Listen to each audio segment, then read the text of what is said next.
chạy họ nó ngay rồi cái tanh tàu chấm xua tờ lái còn hay do ná để tờ lái cái lái cái đạn nó nè nó cũng bay khóm thơm à anh trong do anh đi mấy nè anh đi cả bầm 40 chiên à mua bầm 40 chiên lên tờ lái cái nè cho nên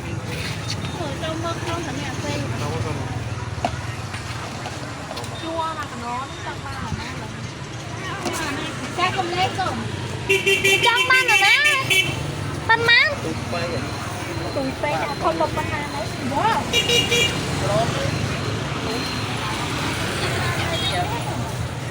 không có gì lại tươi anh tên nhà đi cho tại ba mà tê lắm à cầm cái nước lên đó chứ là tinh thục dạ dạ này má một như vậy anh đi thôm thôm à dạ 1,1,7 triệu là cái tay đó là tay hợp kim 1/1 còn cái bạc thì bảo hành 2 năm đâu mà anh lên cái này ai đạp mà nó nếm hết đất nó tươi tươi vậy dưới đèn đâu cả giờ xô mà vui má nè nghiệp Việt Nam nào mà tê xuống lớp xuống nè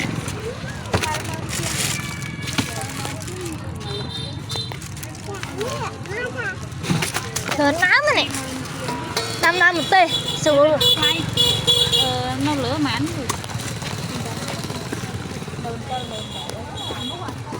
cái tinh đã cà phê được thật cá bán này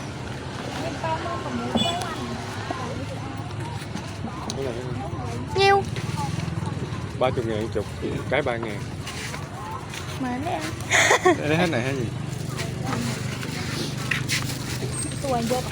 kia đồng ớt hả móc nhiều 15 cái 45 mơn thôi cực mùi má mùi bay quạt đồng bay quạt lôi quạt chơi do nắng xanh tóc nắng xanh cái kia cao ở ấy tiếp tóc đom á mùi bay quan ê mùi bay quan đồng đây bon long mà mùi mà pram rồi ở đó pram rồi á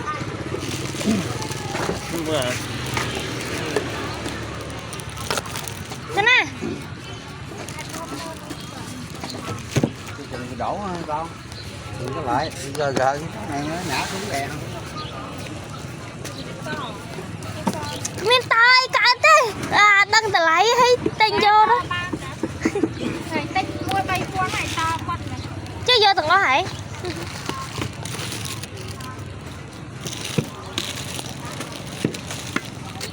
đây mà đi ở tên nhờ anh chim mà to can là mấy chứ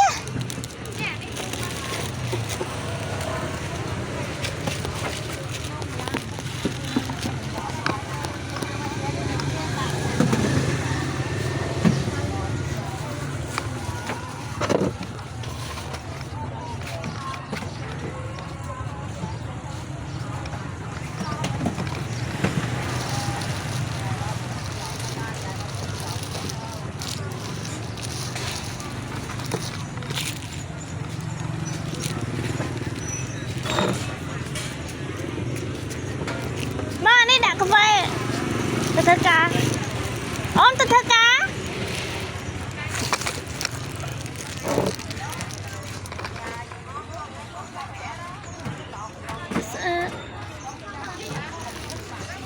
sâu xa rồi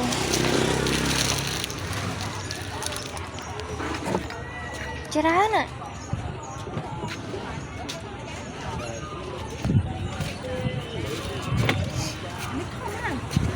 nước không chả năm không chưa giờ nuôi này anh thấy thông thầu cái tên cà phê thằng năm này thôi cái bỏ mình chả đá nè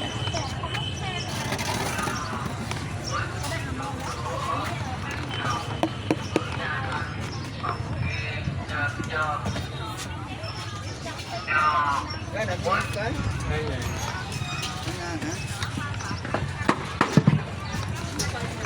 นี่ค่ะนักมวยใบปอนแบบมวยปีเมืองตรง gần đây rồi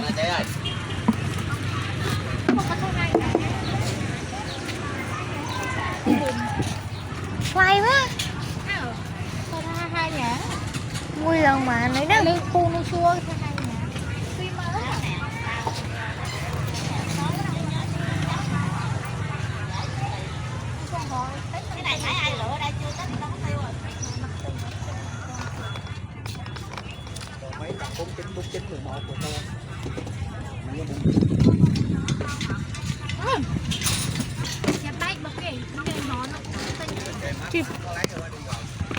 má là đi cùng mùi mơn pram co má từ mùi mơn pram Đấy cái này. mùi mơn thèm con đông mơn chiêng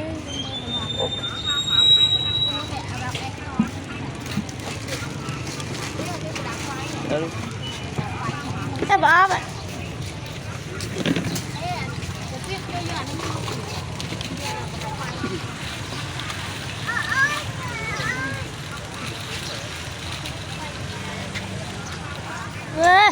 gì vậy á vô cái thôn nào ôm bài gió à nên chăng mới tao được xoay cái này mua mấy nên mà xoay bỏ biết chút cái nhiều vô tầm này anh tinh mà màu plu tam thao bao tao màu mơn chiêng Đấy này.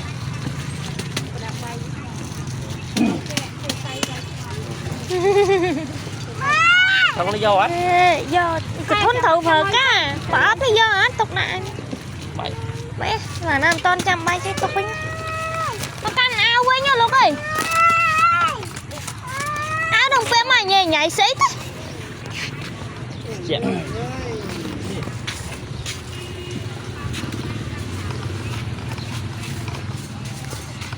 chả cái thoại này quật nè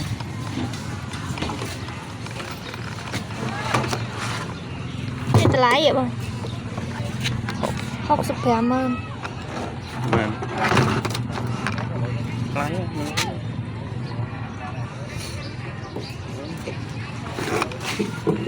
anh ấy bạn đã tật ngụt thằng lịch cho bạn học sụp kém hơn vì đập mơn được xoay má chứ nó nướng môi màn nên là ok đây anh dọn đấy đây cho loạt tận lên mà mấy lúc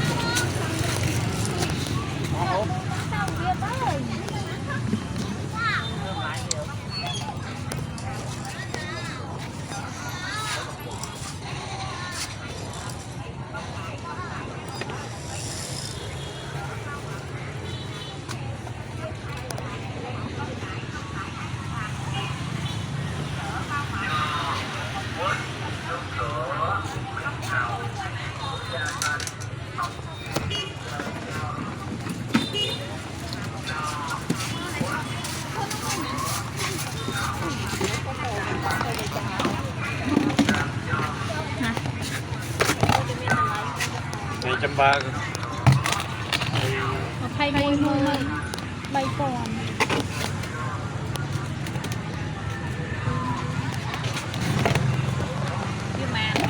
mây mơn bay mơn chi mây mơn chiêng ai mùi bắt nam rồi mày lai mày bao giờ ai má nè nhiêu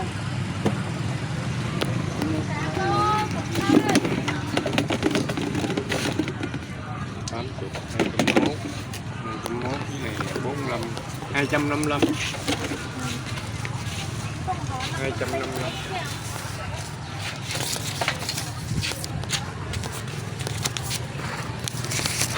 chưa được không cho nó mua bác anh mát quạt cật nồi á hay chắc nó cách chèo nó cả nồi không cả quá nó còn áo vậy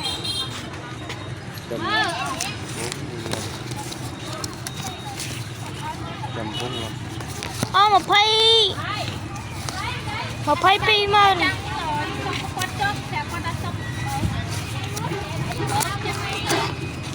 cái siêu nhẹ nhảy đủ má chêu cho lại vậy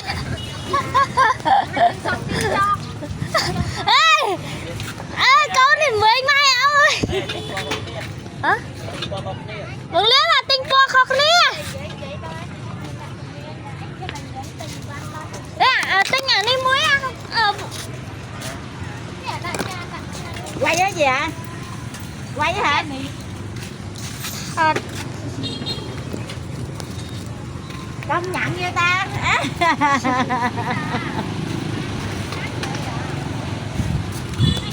Nhật 25 đẹp luôn. pro về lại chan pro Phải á. lại thiết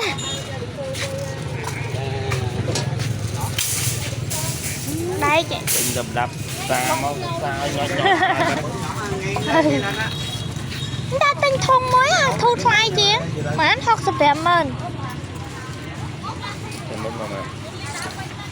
ấy có một mũi mơn pram po mình một mũi mơn pram Đấy. Đấy tê.มึงเล่นเต้นอย่างนี้ดับหอกดับออกมาเนี่ย Cô khai ba đây nè. เล่นเต้นตัวหาย Má là mấy. Nó bẹp tôi cái này nó không tay bạn như bắn con vậy. Người mẹ tụ เม่นเด้อไอ้แก่จังเนี่ยอันนี้แบบไพ่มวยมาเนี่ย Khay mưa mơn là má nó. ไปไพ่มา Đấy, bù hăng tinh ngã nu tà mán bay mơn phém nè. À không nắng ạ, bay mơn phém nè. จังโอ้ยอันนี้ใส่สับใบเมินปรามปอน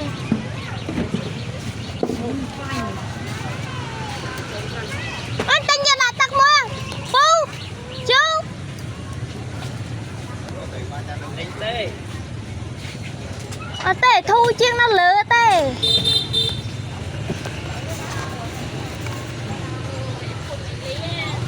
โจตาแม่นาขังไรเต้ Đây là bọc nhiêu vậy?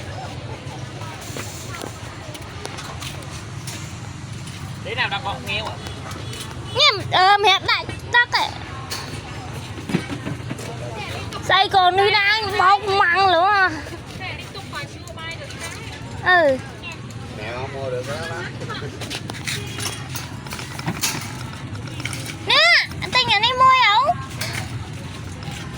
Mua cái đồ ra nước vậy ta.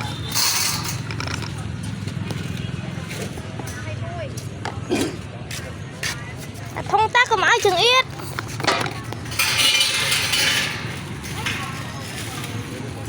ấy mà anh mơ đồng vụ anh tên khiến tình Khay muối à nị buôn. À nị đọc muối. Khoan, để xuống này, để xuống này tính tiền cái này cái hộp này gọi à. Chiếu được 10 kịch lôi anh hai ơi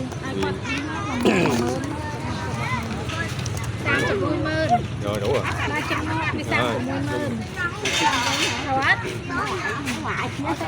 Coi con ốc đây, trời ơi, nó xà bá luôn. Đây, chấm ba. Đâu con ốc đâu? Đâu con ốc đâu?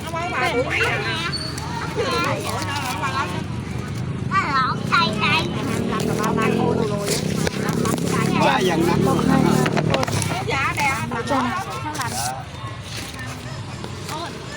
Chấm ba. Phước còn nhỏ Mà rồi. con Nguyệt bây giờ nó cao. Nó Phước nhỏ á. hả? Cái mày nó gì cô uống phục chút xíu à. Nó mặt xì. Dạ. Mấy đứa uống rồi Đấy, ôi, nó được bong ở liếp đáy này. Bò cháu ta cũng vậy nữa. đập bay mơn Anh đi mua ăn chiên. anh đi thôn chiêng ở đây anh đi chiêng cray chiêng Đấy, cái đó. Là ngày 65 là Đây nhầm đáp xá sao mấy ba. Đừng ngày nay miên mà đạp xa Tình bọc bình bọc. bù hăng tay tà môi bay mơn chiêng nè thơm lắm à bay mơn phải ăn nặng xa to mà cái này mua gọi không chạy tính tiền này cho. tên công thầy. bây dân tay viêm lên nắng ấy xuống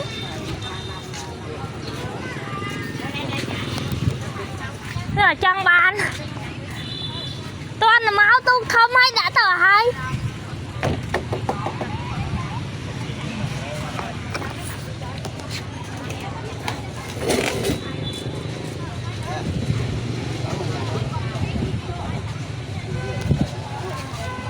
khơi à đấy mọi người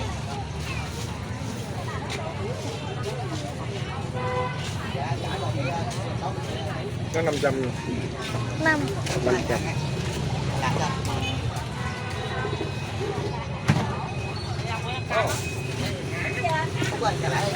đấy mán Rồi nó tính rồi hết rồi. 500 Nó tính rồi hết rồi. 500 1 2 3 4 5 500 mán 1 2 3 4 5 100.000 50 này 50 chị cảm ơn má này đi chợ anh mình đi ai thông không anh chả tha mà 65ម៉ឺន có đây su con mình có tha 500 ạ នេះ65ម៉ឺនណែឃើញគាត់ទេ anh đang lấy thế anh đang lít thế តម្លៃគេ anh su con anh chưa nhíu 500 chị một cảm ơn tí មកខាយបាបង555ចឹង65ម៉ឺនអាឡាទៅ65ម៉ឺន màn mắtក៏មើលដាក់ទៅទៅទិញឲ្យដាក់ តែជើងគាត់តែ 65ម៉ឺន ôi này trường còi cả nam bên lôi mà tiền ấy anh bên lôi trái ấy tôi មកទៅទិញឲ្យអត់ចិត្តតែតុកដល់សិនញ៉ាំគាត់ពីណា nhà con thân mấy nhà tên nhà nắng rồi sự su quạt mới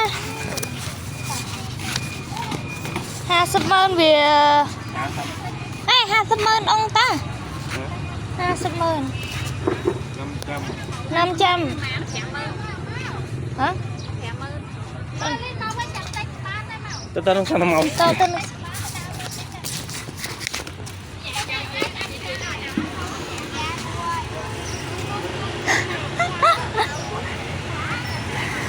tao lại bên xa ca nói vú hai bay ngang vậy à tông khe tông quay tao mãn tầm 7 con 3 con á ê tên tao trời tên ban cô vô nữa tên đâu mồ đó mẫu đó là bây giờ miếng xíu dùng mẫu nó mới ngon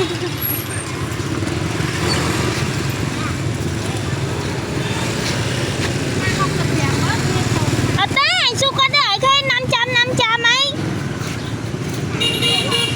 anh sao với tôi mưa mình lâu tên của bạn bài rồi chiều tình tôi còn thơ trai thơ ấy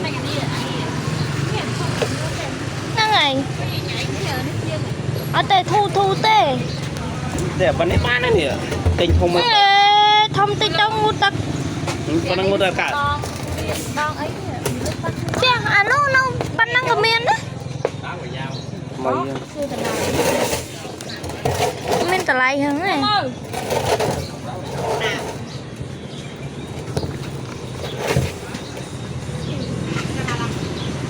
con chích xài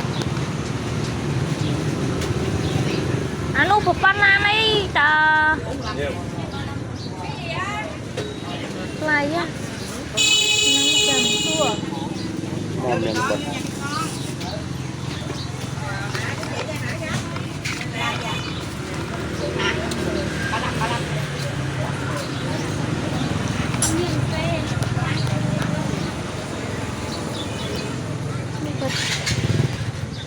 con mình một mình đi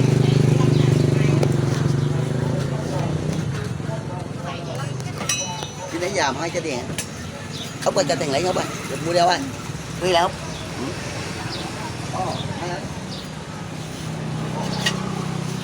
như cái lọ thèm xé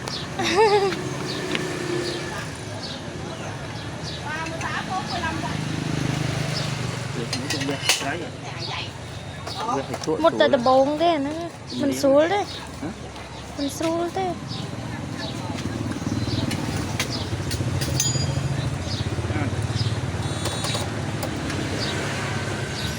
còn tâm việc sốt việc mà đi cao không nhớ không tim ơn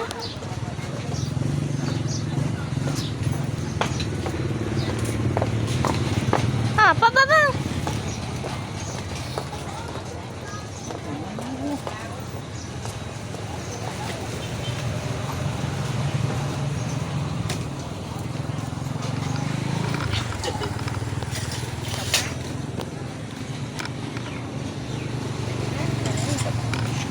cầu ấy miên sợ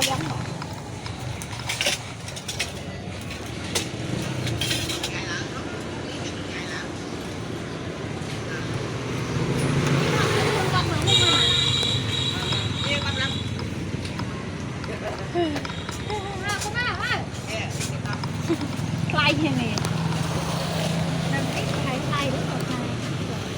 nè mơ nè mà xua quạt luôn không nè Ông biết đã lấy cao còn xây lấy bự. Nhiều. 250. 200 Này đi nó tốt lắm. Nó tốt hơn này nè. 24. Nhiêu nhỉ? 250. 250. 20. Dơ đó trời.